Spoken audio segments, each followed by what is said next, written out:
मिळू शकतं. कसं बघता तुम्ही या गोष्टी? नक्कीच पाणी आणि माती याचं संरक्षण केल्याशिवाय उद्या आपल्याला खऱ्या अर्थानं पर्यावरण आणि ग्लोबल वॉर्मिंग आपण म्हणतो, या सर्व दृष्टीने हे अतिशय महत्त्वाचं आहे. अनेक NGO यासाठी विश्वस्तरावर किंवा राज्यस्तरावर देश स्तरावर काम करत आहे. आपण पाहिलं असेल की मधल्या काळात केंद्र सरकारने सुद्धा एक मोठी मोहीम या ठिकाणी राबवलेली आहे. मग मातीचं आणि पाण्याचं महत्त्व हे भावी पिढीला सुद्धा कळलं पाहिजे, लोकांना कळलं पाहिजे आणि याच्यासाठी राज्य सरकारने सुद्धा वेगवेगळे अभियान या ठिकाणी चालवलेले आहेत. खरं तर जलसंधारण हे भविष्यासाठी खूप महत्वाचं, यासाठी खूप मोठा निधी पण मिळायला पाहिजे.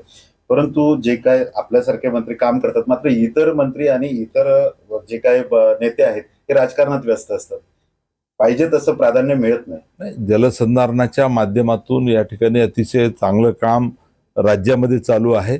या खात्याची जबाबदारी माननीय मुख्यमंत्र्यांनी किंवा आमचे नेते सन्माननीय एकनाथरावजी शिंदे साहेबांनी माझ्यावर दिल्यानंतर अनेक राज्यातले जे काही डॅम आहे जलसंधारण विभागामध्ये, खरं तर विदर्भाचा जर आपण विचार केला तर छोटे मामा तलाव पूर्व विदर्भामध्ये मोठ्या प्रमाणात आहे. या सर्व मामा तलाव हे ब्रिटिशकालीन किंवा त्याच्या अगोदरपासून अस्तित्वात आहे. याची दुरुस्ती करण्याचा एक धडक कार्यक्रम आम्ही घेतला आणि जवळपास 1200 कोटी रुपयाचं प्रशासकीय मान्यता या सर्व गोंदिया असेल, गडचिरोली असेल, भंडारा असेल, नागपूर असेल, वर्धा असेल, चंद्रपूर असेल, या सर्व जिल्ह्यामध्ये या मामा तलावाचा एक दुरुस्तीचा कार्यक्रम आम्ही हातात घेतला.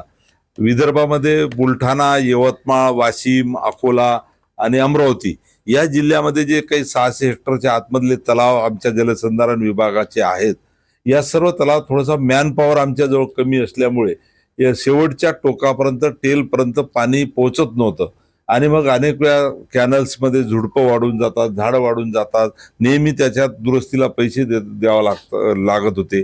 आणि म्हणून या पूर्व विदर्भात जसा आम्ही निर्णय घेतला तसा पश्चिम विदर्भात या ठिकाणी जवळपास 1700 कोटी रुपये हे सर्व कॅनल्स PDNच्या माध्यमातून म्हणजे पाईपलाईनच्या माध्यमातून या सर्व कॅनलमध्ये ती पाणी पोहोचण्याची व्यवस्था करायची, म्हणजे शेवटच्या शेतकऱ्याच्या शेतापर्यंत त्याच्या बांधापर्यंत हे पाणी कसं देता येईल अशा पद्धतीचं नियोजन या ठिकाणी आमच्या विभागाने केलेलं आहे.